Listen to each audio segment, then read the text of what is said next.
Good afternoon, everybody. It's Lunch and Learn Rocktober. What a great way to start the month. It is a beautiful day. Air quality is great in the city. I think we're all fired up. I can't imagine a better way to start Rocktober. I hate the word October. I like Rocktober. Than to have this conversation. About 10 months ago, I started the year at lunch with this gentleman on one of the most beautiful days in late January. We were out overlooking the city at Wingtip. Konrad Feldman, CEO of Quantcast, one of sfBIG's big sponsors, but truly one of the legends in the business, and I think one of the smartest people in the business. And we were just talking about the promise and the excitement of this decade and of this year. Well, it's 10 months later.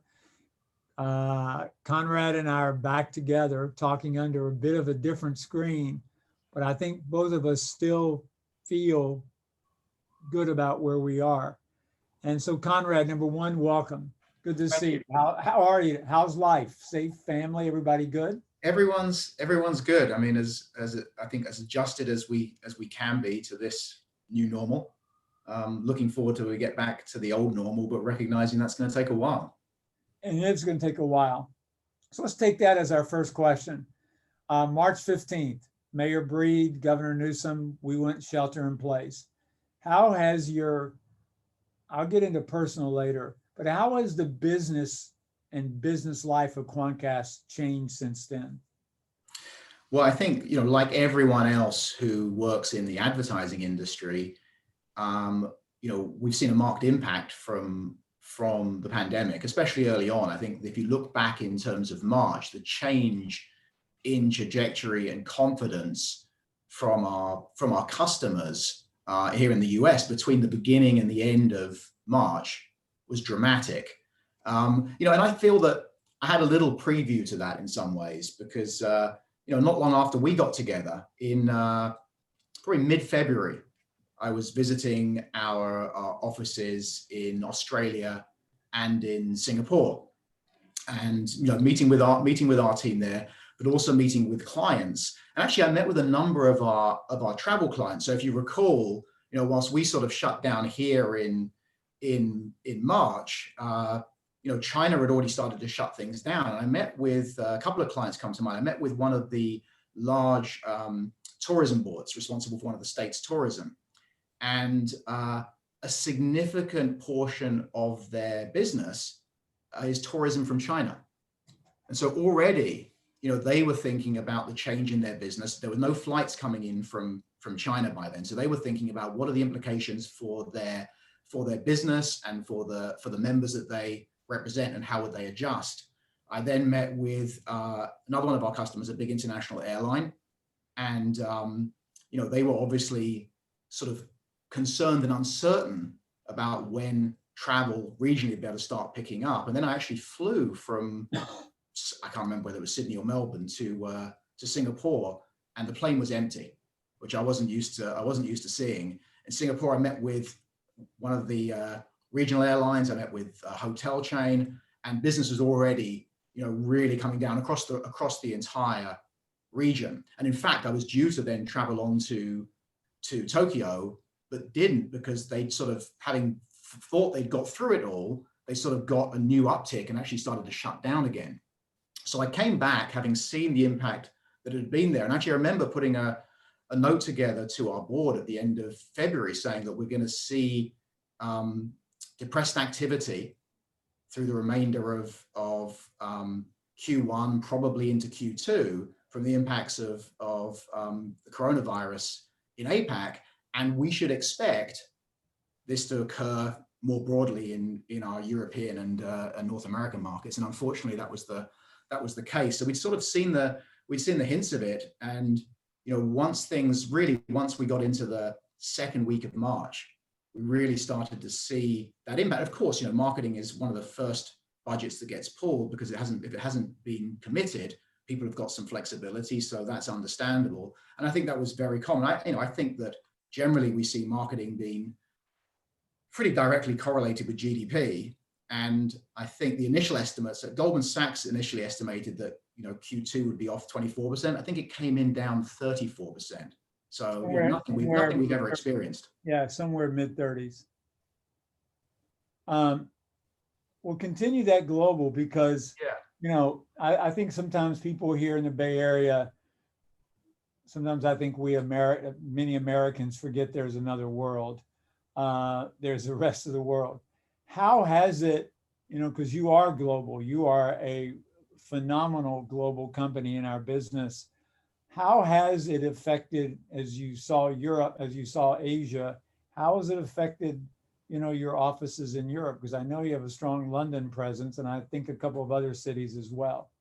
Yeah, we have a big presence in London, and even bigger presence in our European headquarters in Dublin. We have a presence in France, in Italy, and also in Stockholm. And Stockholm's interesting because they really didn't shut down, right, as part of their program, but equally they are, they're pretty thoughtful in terms of following guidelines. And so they didn't shut down, but people were careful in terms of social distancing and so on. I don't think you would say it was a huge success story in terms of the number of cases, but not materially different from other countries in Europe that did close down.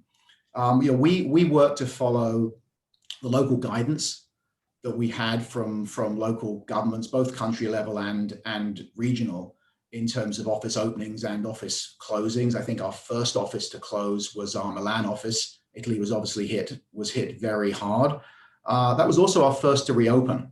And so a number of our offices in Europe are open at reduced capacity, ensuring that it's safe. We are not requiring that people come back into the office, and I think that's unlikely for quite a while.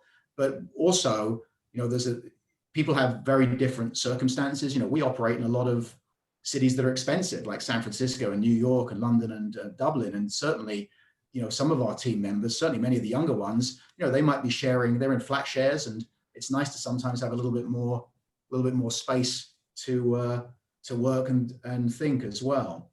So we have a number of offices there are open. None of our offices so far in the US are open.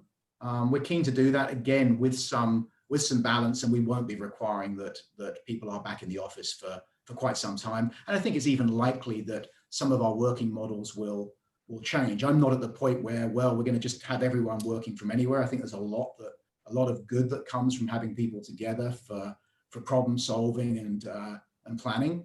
But clearly there's going to be flexibility required for a long time yet. Well, how is that?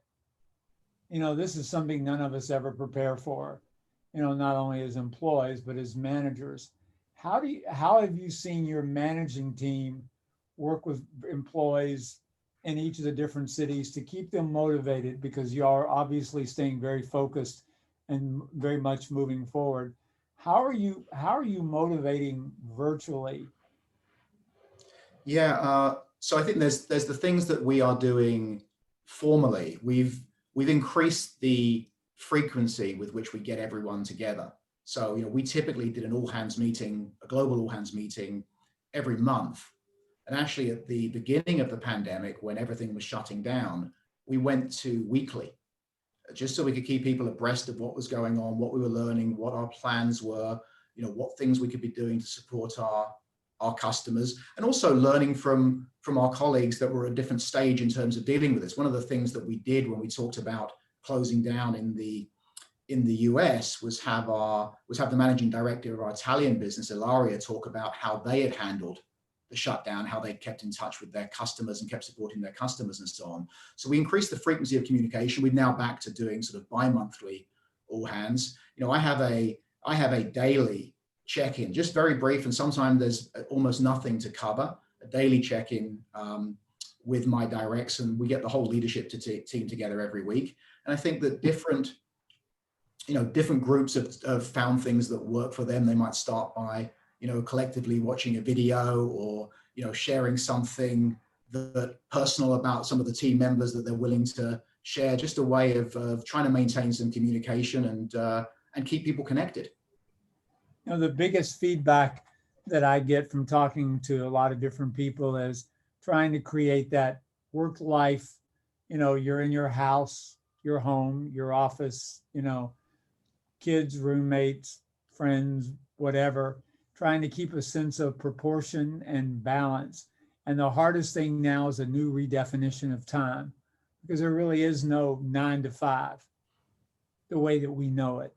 And it just seems like that's been one of the more interesting things that's surfaced for a lot of people. Yeah, I think it has been really hard. You don't have the normal delimiters, which might be a commute as a way of sort of preparing for the workday or winding down from the workday, or even sort of the weekends aren't the same sort of boundary as perhaps they were. And I do think it's been important for people to be able to find and take time. Certainly one of the things that I'm sure many people were concerned about going into this was sort of what would productivity levels be like. And I think generally in our business, productivity levels have been actually very good. But there's a flip side to that, which is the potential for burnout. This is a taxing environment. It can be stressful. It's not just adjusting to how we work, it's adjusting to how we live. Maybe we can't visit with loved ones that we are concerned about. Maybe there are people that we're caring for. Many people are having to deal with, kids being at school. And, I'm fortunate, mine are a little bit older, but if you've got a kindergartner, they need attention. They can't just sit there in front of their Zoom screen with the school all day on their own. So there's a lot of extra things that are going on. And I think that's been building. I think many people still think of sort of vacation time as time to not just not be at work, but to go away and to do something else. And I think we need to sort of reset and realize that taking time for yourself is really important. And, we're encouraging people to take time. In fact, we're doing company-wide every quarter a mental health day, just to make sure that everyone is having a break together and isn't sort of expecting to have to respond to their colleagues. Of course, we have a team that's available and on call to be supporting customers at all times, but that's been well received. But just sort of as managers, reminding people that it's healthy to take a break and decompress occasionally, and hopefully not too occasionally. I'm going to scroll down a bit and look at some of the participants, but I got to tell you, there are many CEOs in America who need to hear that, because Americans, we're not used to that. We're used to we struggle to get 2-week vacations. The rest of the world knows that balance. And hopefully, I think maybe that's going to be a good lesson. And I do think we learn from this new experience. Reminding, I'm talking to everybody with Konrad from Quantcast. Please type in your questions. And again, Quantcast, one in San Francisco, one of the truly global powerhouses in marketing. And you've been at it for a long time. You've seen a lot. I'm not so sure anything probably can surprise you now, but what do you see as a couple of the hot, probably not the right word, the trends that are surfacing now that we've had a sense of where you've evolved, where you've gone, and where you're going? What's sort of surfacing now as buzzy and exciting for marketers? Well, I think there's always going to be the buzzy, and some of it is superficial and some of it ends up being of real substance. Look, I do think that we're at a crossroads in our industry. If you think about, our mission is to radically simplify advertising on the open internet. It's been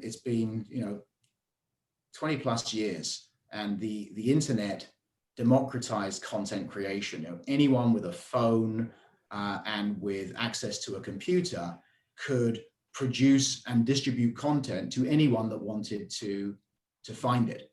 And this sort of explosion of content and choice and different opinions for the whole world became available. And today, 5 billion people rely on the internet for news, for information, for storytelling.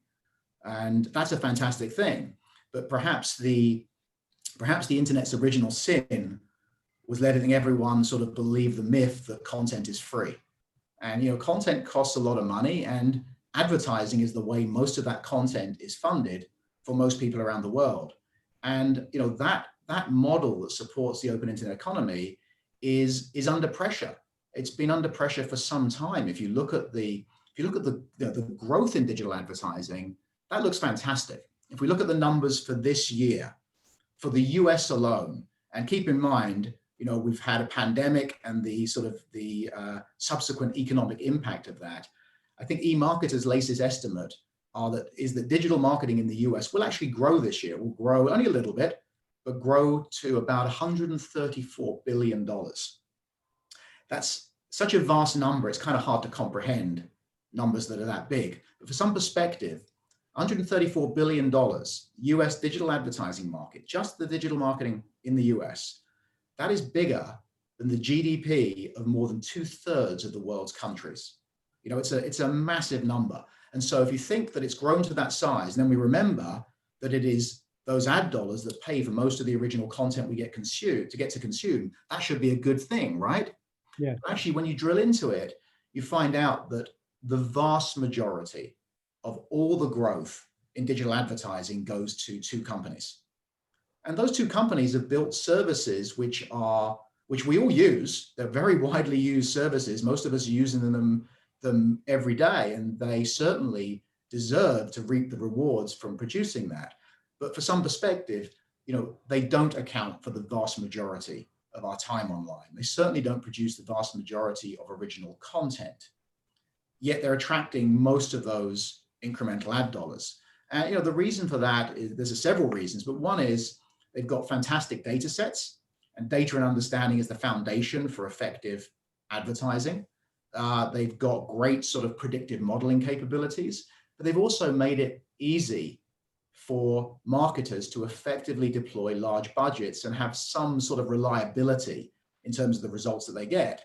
Whereas the very fragmentation of the open internet, that fragmentation that leads to there being so much vibrancy and so much sort of choice for consumers, also complicates the process of effectively spending money. It can be time consuming and inconsistent. And I think that, certainly we see a big part of our job is to make the open internet as easy to buy and as effective as the walled gardens so that you can distribute more of those funds there. But so you've already got that pressure. And then you've got other factors that are beginning to play. And the truth is, these changes started a couple of years ago. So if we go back to 2018, with the introduction of GDPR in Europe, we can see the beginnings of a world where, in order to effectively operate in the digital sort of ad ecosystem, you will need to be able to clearly collect consent from consumers. And by the way, allow them to change their mind as well if they want to. And we are seeing similar regulations being introduced around the world. We've obviously had CCPA here in California. I think that regardless of who wins the election in November, the next administration will bring a federal privacy law, and there are similar regulations being introduced around the world. So I think that's to be expected. That's sort of one piece of it in terms of consent. But I think as much as regulators have the ability to change the ecosystem, they generally do it slowly. And there are other factors at play that are going to force faster changes. And that is the action by browsers. So you've seen for some time now, Apple's Safari browser has included a technique called intelligent tracking prevention, which makes it harder for third-party cookies to be set, which are the mechanism for managing state. They're an identifying mechanism that is used to be able to measure behaviors over time and measure advertising. And they can introduce something far more quickly than a regulator can. Regulators and lawmakers signal years in advance, and there's plenty of time for discussion. Whereas you've seen changes like this being introduced very quickly without much opportunity for discussion at all. And it has a material effect. Today, an internet visitor from a Safari browser is worth a lot less to a publisher. And whilst probably most people don't recognize it, if you are a Safari user and you're consuming ad-supported internet content, then your consumption, your access to that information is actually being subsidized by all the other internet users. Now, of course, while Safari is pretty big in the US, globally, it represents a smaller share of the browser market. But in January this year, Don't really know that. People don't really know that. That's a really interesting fact. Sorry, I didn't mean to. Yeah, no, absolutely. I think it's really worthy, and the reason it's sort of worthy is to note that in January of this year, Google announced that by 2022, Chrome will stop supporting third-party cookies. Now, Google's Chrome represents a much larger share of the browser market. It's the way the majority of the world accesses the internet. So it represents a much bigger hole to fill in terms of how ad-supported websites are funded. And, you know, whether you believe it's right or not for the browsers to dictate what sort of content can be accessed and how the internet content should be funded, everyone has to respond to what they're doing. You know, I think a few observers have sort of noted that the businesses that provide the browsers, these free pieces of software, you know, also have substantial advertising businesses that they operate in their walled gardens. So that's a big change. The third-party cookie is very widely used today, whether that's for planning or for activation or for just measuring ad exposures and things like frequency management. It's a very commonly used mechanism. And so we are going to need new identifier systems that can sort of operate across the open internet. And it's a subject of much discussion and a lot of research. There's work obviously going on in individual companies. We have a big work stream around this. There's also industry-wide efforts as well. The truth is no one really knows quite what it will look like.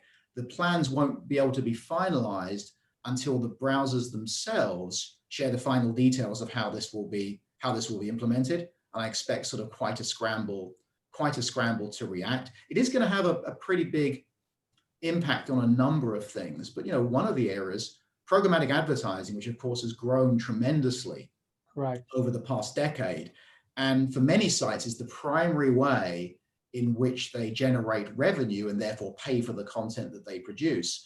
A lot of third-party advertising is dependent on so-called third-party data.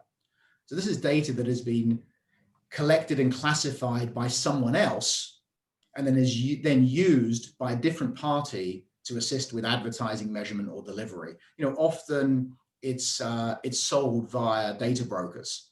And actually, quite recently, I think it was just last month, Oracle, who has the Oracle Data Cloud, which is probably the largest of these third-party data brokers, announced they were withdrawing their business from Europe because it was becoming harder to operate with GDPR, and presumably thinking about the future and where third-party cookies would be.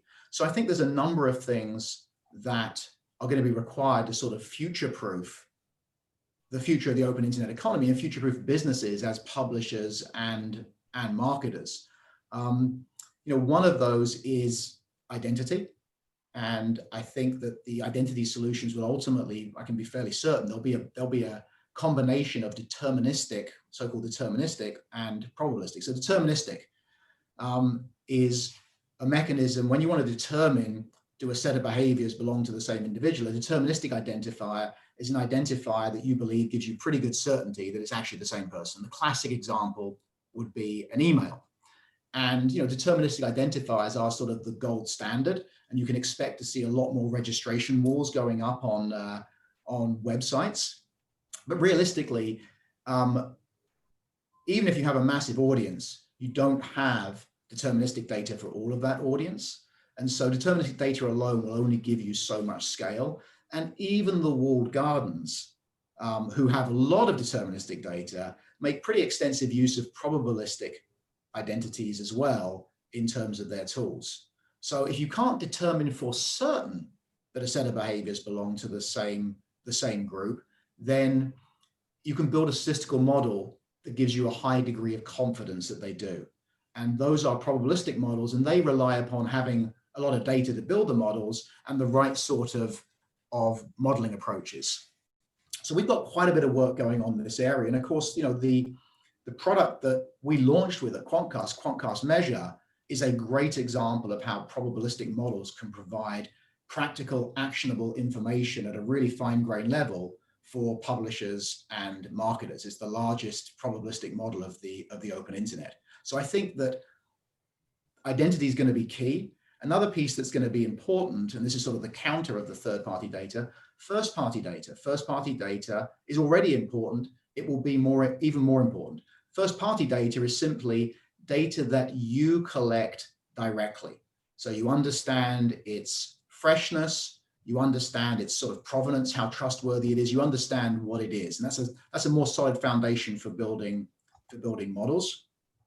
And then lastly, consent will be a central part, whether that is consent that comes through enforcement from regulators or consent that is enforced by browsers. I think we're increasingly moving to a model that it may not be identical to, but will look similar to Europe today with GDPR.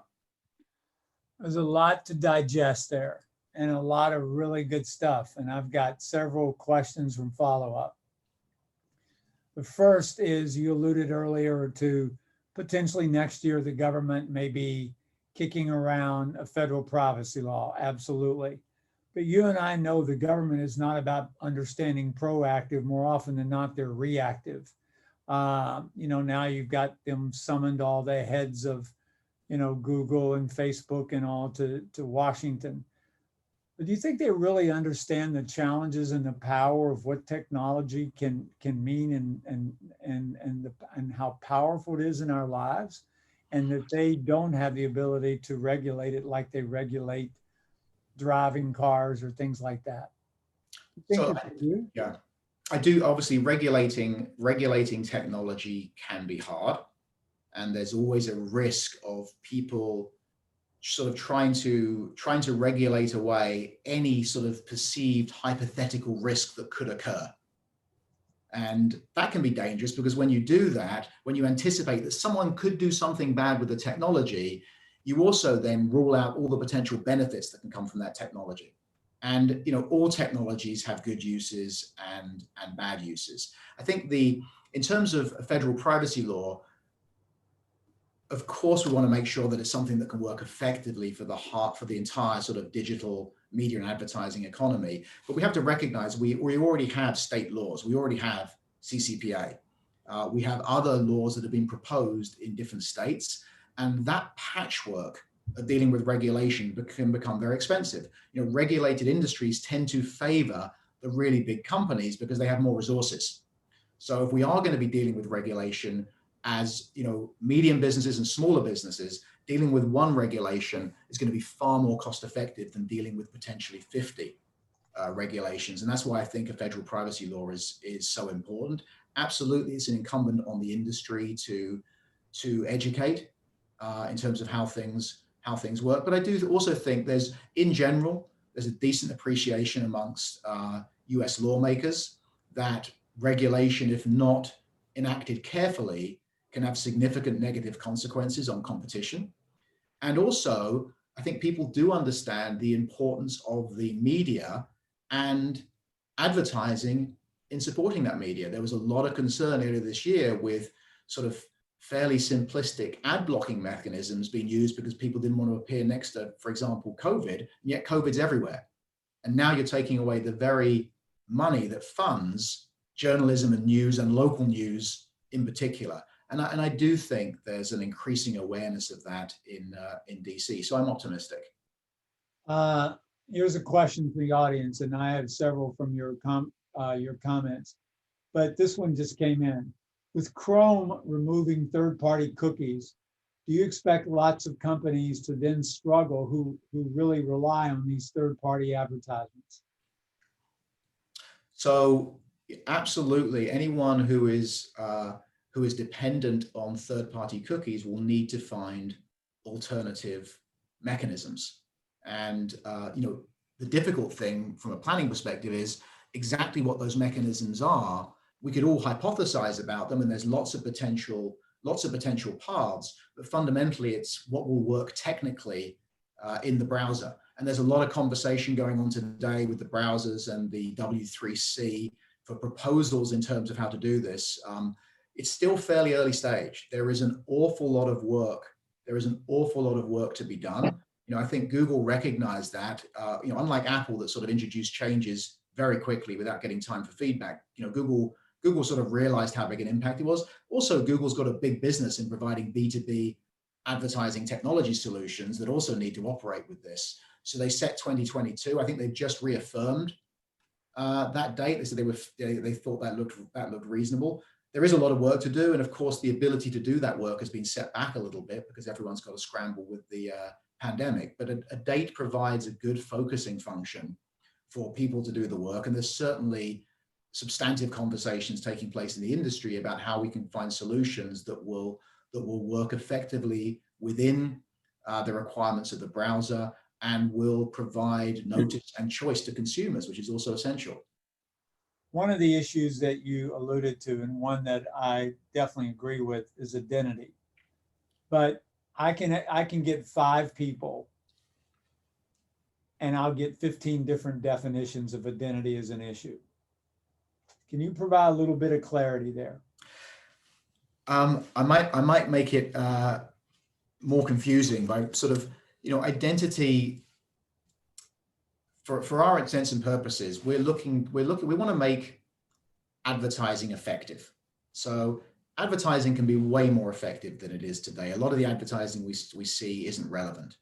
And so we have to make decisions about who might find which, a given individual, given audiences, what might they find interesting. We also have to be able to measure our advertising exposure. How many ads have we shown them? And subsequently, if we showed someone ads over a course of days, weeks, or even months, did that ultimately result in them taking an action that we wanted? Because then we can say that worked and we can invest more. And that feedback loop lets us create advertising that is more useful and more relevant. And so everyone wins. There's this symbiotic relationship that when advertising is better, it produces a better return for advertisers, a better return for publishers, and a better experience for consumers. Now, at the heart of doing that, we need a mechanism for managing state. Has this recipient seen an ad before? Did they see an ad, or which ads did they see before taking an action? The third-party cookie was the identifier that was largely used for that. And so we need a replacement for it. It doesn't have to be perfect. It has to provide us with consistent results. The truth is, identifiers aren't perfect. A deterministic identifier of an email is not perfect. People share accounts. A household may share Netflix accounts. People may share subscription accounts or logins to a website. So it's not perfect. The third-party cookie wasn't perfect. In fact, it's been a long way from perfect for a long time because of deletion. But having some signal that's repeatable and consistent that can help us measure the effectiveness of advertising is ultimately what it's about. And any mechanism that can offer us consistency in doing that will be useful. But if you cannot measure the effectiveness of advertising, it's very difficult to justify spending the money in the first place. Just alluding to the idea that it doesn't need to be perfect automatically will bring part of that down, because the implication is brands want perfection. That's what they think they pay for. And the only certainty in life is death and taxes and voting. That's always been the joke, but I'm not so sure voting now is perceived to be 100%. A lot of information. Our business is always built about, around conferences, meetings where we sit down, lunch and learns, go through PowerPoints, go through lots of time. Obviously, the power of face-to-face is lost. You get a lot of information. You're compelling. Your salespeople are out there. How are they reaching the man or woman today who's really juggling so many things in an uncontrolled work environment, in an uncontrolled time frames, to really understand at some of the level in which you talked about the opportunities in which you address? How do you think our industry is doing a job, or are there some tricks and tools that y'all are doing, or you're seeing other people do? Well, I think, you should always be testing out new approaches. One of the things that certainly that we've found is a lot has changed.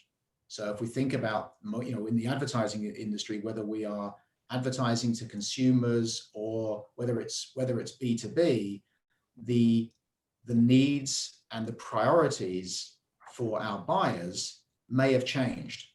And you see a broad spectrum. Some industries, I mentioned travel earlier, obviously travel's been decimated, but equally, if you're in the business of video conferencing or software that helps your teams be more productive, there's a lot of opportunity there. You need to understand where that opportunity is. So we've certainly, we've invested a lot over the last couple of years on the core of what we do, which is being able to find patterns in data, to find insights that can be used to make more effective marketing decisions.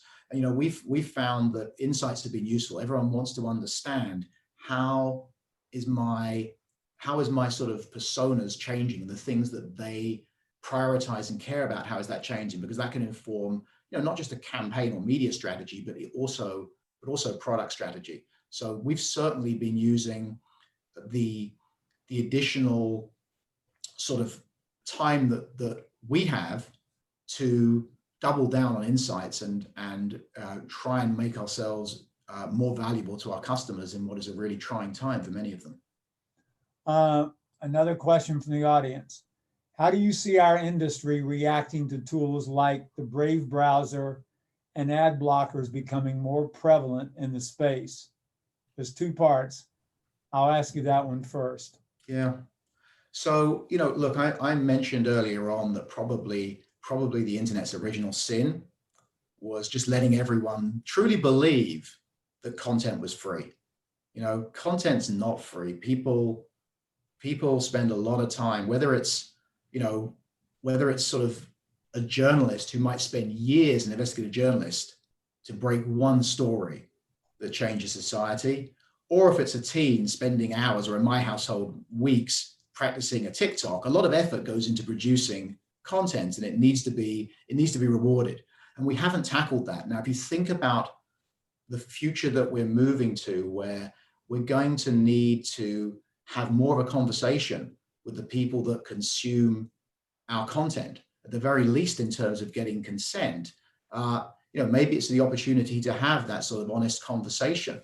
And at some point, if everyone's using ad blockers, it's not worth you spending the bandwidth to serve them the content. So something has to give. And I think that it starts with having an honest conversation. I share that. I've often said the problem with bad advertising is not that people don't like advertising. They hate stupid, irrelevant advertising. You alluded to it. I mean, I think they understand the free. They don't like being talked down to. And yeah. I think in 2020, if you haven't figured that out, you might want to go out and hire somebody that can just tell you that powerful insight. Second part of the question, should we prioritize tools to counteract these systems or consumer accommodation? By these systems, you mean sort of ad blockers and things like that? Yes. Well, I think it depends upon the numbers and the trends. I think the trends of those have slowed down. I think we need to prioritize consumer experience. We need to prioritize creating useful experiences for consumers. Now, maybe there's a set of people that for their own reasons don't want to see any advertising. Well, maybe they should have a subscription option. But I think it's easy to mention subscriptions. It's easy to think of sites that have subscriptions. And that's all well and good if you can afford a subscription to the Wall Street Journal or the New York Times. But the vast majority of people around the world, the content they get to consume, the choice, the different opinions, the information that they can use to make more informed decisions, it's important. The internet's been a boon to society. It's important they continue to have the choice of accessing that for free. And that means ad-supported media. Most media is ad-supported. So I think that's very important to continue. And I just think we have to keep focusing on creating better experiences. We still tend to value what we can measure as opposed to measuring what's valuable. And powerful statement. Say it one more time. Yeah, we tend to value what we can measure. So we value the things that are easy for us to measure, rather than really trying to measure the things that are valuable. And measurement is really important because it sets incentives and goals. Many of us in our work lives have goals. We have goals that that we've been set that we have to perform to, and we use to prioritize what we do. We might set goals for our teams that we hope will prioritize the work that people do in trying to achieve that goal. So when you measure something, when you set it as a goal, you create an incentive. And in our industry, we have lots of, the ultimate objective for advertising is to create incremental sales that wouldn't have occurred without that advertising. But because of the complexity of measuring it, we generally don't measure that, and we use proxies. We end up valuing things that are easier for us to measure. The click, as an example, which as a measure for search makes a lot of sense because it's the thing that the consumer expects to do when they engage with the search engine. But as a measure for advertising outside of search, it's not a very good measure, because when we're reading a website or reading a magazine or watching television, typically it's not the case that when we see an ad, the first thing we do is say, hey, I've got to stop consuming this media, and now I'm going to go and pursue that. That's what we expect when we think about clicks.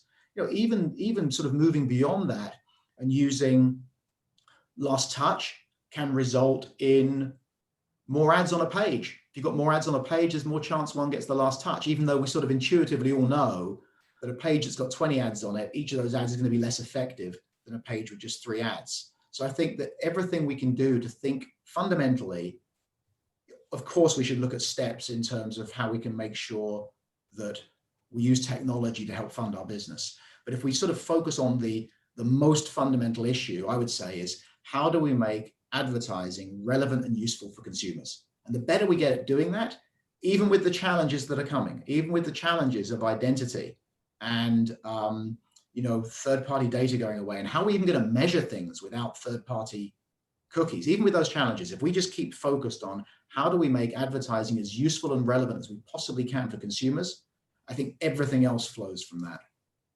Great questions and great points. You mentioned about TikTok. This is just sort of, I'm curious, do you have an opinion? There's nothing to do with Quantcast. Do you have an opinion who's going to win the battle of ownership there? I really don't. I haven't followed it for the last couple of weeks, so I'm not up to speed with exactly what is happening. It seems like quite the saga. It is quite the saga. I couldn't tell you the latest saga. I was just curious because every day you think you know something, and then it's on, it's off, it's on, it's put off, which is, I guess, so typical of what all is happening. It's got to be incredibly tough. It's got to be incredibly tough for them managing it in the business. I can only imagine trying to keep motivation and then you've got government doesn't exactly know what they're doing. And yes, it's got to be challenging. Since we are conference less, event less, and you alluded to earlier about productivity, do you feel like productivity is, I talked to a lot of CEOs like you, Konrad, and they feel like productivity is really up since they're not going to conferences, all talking to each other, all really buckling down on work, trying to advance the industry, trying to get their stories out. But how do you feel about productivity? Well, I think it's actually mixed, because you need to think about the time frame over which you're measuring it. If you're thinking about work that results in an outcome in the time frame you're measuring it over. So if we say this quarter, I'm doing this sort of work and I see the results at the end of it, but we've got to recognize some work has much longer lead times. And the benefit that you get from attending a conference and the relationships that are built and fostered there, they may result in outcomes that occur later on. Yes. So you're seeing them in a different period. So if you realize you're not doing that work right now, the thing that has a longer payout, and you're doing more of the work that has a shorter term payout, you're going to see that short-term productivity increase for sure. But at what cost in terms of long-term productivity? So right now we have no choice. It's sort of forced on us. But I do think it's important to find a balance. I certainly hope that people are going to think about the need to travel. We've certainly seen some productivity improvements in that, many of our team that might be called out to pitches and so on can now do it via a video conference, which cuts down on their travel, which is tiring. And so you do see some productivity gains there. And I think we can expect to see much of that much of that continue. But I wouldn't say it's all positive. There's certainly things that we're going to lose out on over a longer period of time. And then there's other aspects of sort of productivity inside the business. How do you effectively onboard new people? You know, we're fortunate in that how do you bring someone on in that effusive welcome feel in this environment? Yeah, I think honestly, it's a work in progress. I mean, we've certainly invested a lot at Quantcast in terms of having a strong program of, career development, clearly set goals, development check-ins, and we have lots of online materials and support. And that gave us a strong point from which to adapt. We're also testing out new things and seeing how that works. And I definitely think that there are certain roles where, we benefit from observing and learning from others. We are social animals. And actually I had my sort of first socially distanced outdoor meeting with some of the team recently. And it was really good. It was really good to meet people together. Now, it's really important that we recognize that we shouldn't be switching entirely to those, because we've got to recognize that there are some people that want to be able to do that, but there are other people that have personal circumstances that don't allow them to do that, based on maybe they have people in their household that have existing conditions that represent greater risk. But it can be nice as an occasional thing, so long as everyone's comfortable with it. And I think that's the key, and I think you hit on it. I want to come back to some personal stuff in a minute, but you talked about subscriptions. Do you think the success of Disney Plus, if we weren't in this pandemic, would be as strong as it is? I mean, the numbers are phenomenal. So people will pay for subscription. Yeah. So look, no, I don't think they'd be as strong as they are, but I think Disney's sort of also exceptional in terms of the intellectual property and the assets that they have. And they launched it with the intent of getting share with very aggressive pricing.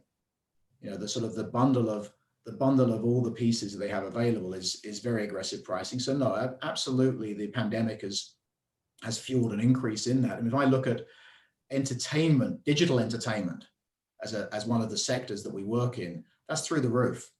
Streaming services, gaming, and things like that. At the same time, live entertainment, whether that's sports ticket sales or Broadway shows and so on, of course, has just dropped off of a cliff. But there are certain sectors that have benefited from this change, and for some of those sectors, these benefits will be long lasting. Of course, we're all using Zoom and the like now, and look how well they've done, and the pattern will be permanently changed. We've accelerated the adoption of some of these technologies by a number of years through the pandemic. So I think Disney Plus would have done just fine, and they've done even better given this. I've had some friends say they would never pay for a subscription, but have just absolutely gone crazy over Disney Plus. So I think you're right. Personally, I think that's a great observation. How has this affected you and your family? I mean, you always sometimes, affected y'all's lives. We have to deal with this time period, closer, intimate, dealing with kids at home, going to school, stronger. You're not on the road as much. Yeah, I mean, it's the longest that I've not been on a plane in 30 years. Yeah, I think they thought it was going to be nice to have me around more for a while, and then maybe the novelty wore off a little bit. It wore off a bit, and we're back to normal. It's been good. Everyone has been good and adapted pretty well. It's tough for kids who want to hang out with their friends all the time, and that's been harder. But we're looking forward to schools getting back, which I think is going to be very important for everyone. And hopefully that's something that we get to soon. And our mayor announced that we're going back, I guess, October 14th, which is next week. We're going back to inside dining at 25%. I don't know if people are going to feel comfortable. but at least we're beginning to make those steps. And I do think everyone in the Bay Area is obviously conscious of safety. The only weird thing for me, Konrad, has been I've had to go into the bank a couple of times to make a deposit, and having to wear a mask going into a bank is a bit strange.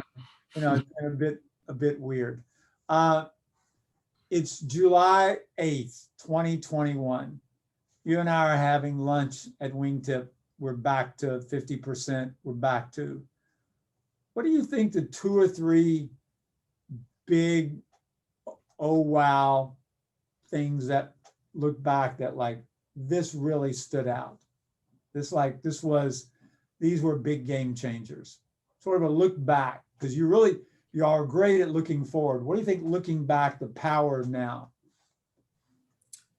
Well, I think for me personally, I have to say the way in which, all my colleagues across the business have come together through tough times, through obviously a lot going on in their personal lives, but have been able to really focus and double down on serving our customers has been excellent to see. And I'm super proud of the work that we've done.